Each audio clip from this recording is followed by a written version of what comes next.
دنیا کا سب سے اچھا گفٹ وقت ہوتا ہے، کیونکہ اگر آپ کسی کو اپنا وقت دیتے ہو تو آپ اسے اپنی زندگی کا وہ پل دیتے ہو جو کبھی لوٹ کر نہیں آتا۔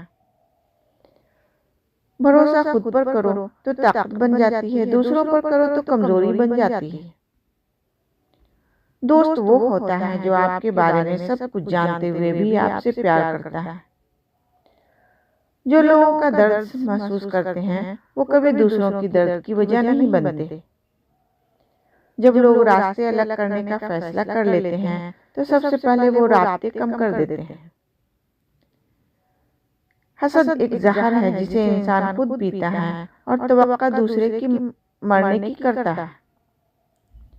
اچھا سوچیں اور اچھا بولیں، کیونکہ بدگمانی اور بدزبانی دو ایسے عیب ہیں جو انسان کے ہر کمال کو زوال میں بدل دیتے ہیں۔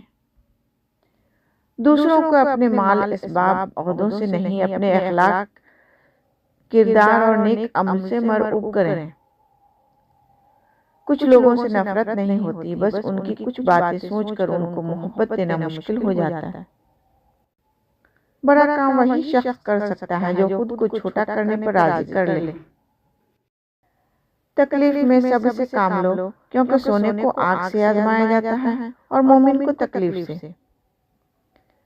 اگر تم عظمت کی بلندیوں کو چھونا چاہتے ہو تو اپنے دل میں انسانیت کے لیے نفرت کے بجائے محبت آباد کرو۔ مولا علی فرماتے ہیں، برائی کی مثال ایسی ہے جیسے پہاڑ سے نیچے اترنا، ایک قدم اٹھاؤ تو باقی اٹھتے چلے جاتے ہیں، اور اچھائی کی مثال ایسی ہے جیسے پہاڑ پر چڑھنا، ہر قدم پچھلے قدم سے مشکل مگر ہر قدم پر بلندی ملتی ہے۔ زندگی بہت مختصر ہے، سمجھ آتے آتے گزر جاتی ہے۔ دل میں کوئی بات نہ رکھیں، نہ جھگڑے طویل ہونے دیں، معاف کر دیں، کیونکہ معاف کر دینا اللہ کو پسند ہے۔